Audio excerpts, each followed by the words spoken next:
Welcome to the Franchise Freedom Podcast, where you can escape the corporate trap through franchise ownership. It started out as a college athlete and played volleyball in college, and had an opportunity to play at a private business school in Michigan. And it was so amazing to see. And this school now actually has franchising as a degree.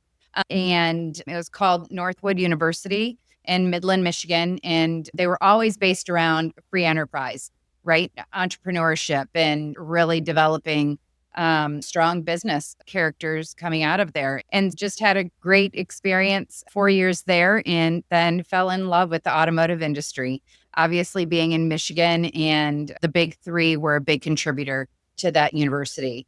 And after that, got into the automotive car sales and dealership operations there, and had a great opportunity to start with a brand new company called Sonic Automotive. And Sonic Automotive started with 3 dealerships and grew, took the company public, and we were really a consolidator. Back in the late 1990s, a lot of those first generation owners were getting ready to get rid of their dealerships, and Sonic was there to go ahead and either acquire, do a merger with the current owners, and so on and so forth. And just a great run that I had with them, just learning processes, efficiencies, and really expansion, right, across the country, and dealing with different personalities and things like that.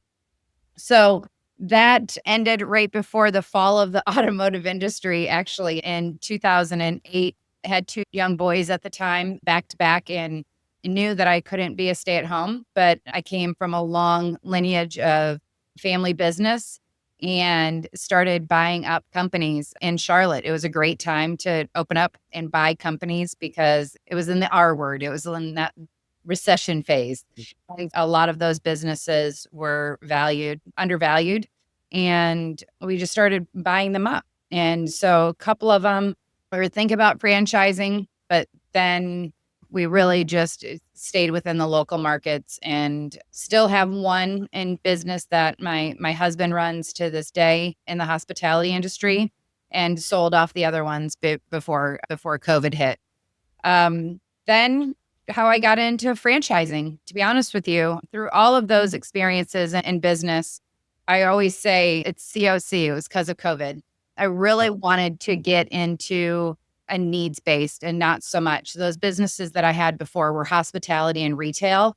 And when you come into something like this, it really gives you a clear vision of what you may not want to struggle through if something like that should happen again.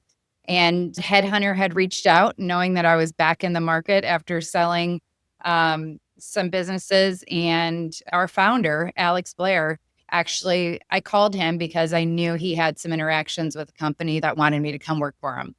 And I met Alex for lunch one day, and he was telling me about Resto and where he wanted to take it. And that lunch meeting turned into an interview. And I think with my past experience in streamlining, expanding, and really being able to put growth into a platform for a brand new company was just a great marriage for both of us.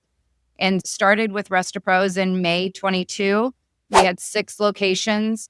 And one thing about Resto is they've always had a great foundation. They knew who they were as a company. We knew what we were going into a market. And to this day, we've enhanced a lot of the processes, a lot of the deliverables, but the foundation and relationship building in the market is still one of our main bread and butter that we have. And it has really just taken this brand to a different level in the market. We, like I had mentioned, we started out in May of 22 with 6 locations. And today we proudly are 125 locations across 39 states and over 400 territories.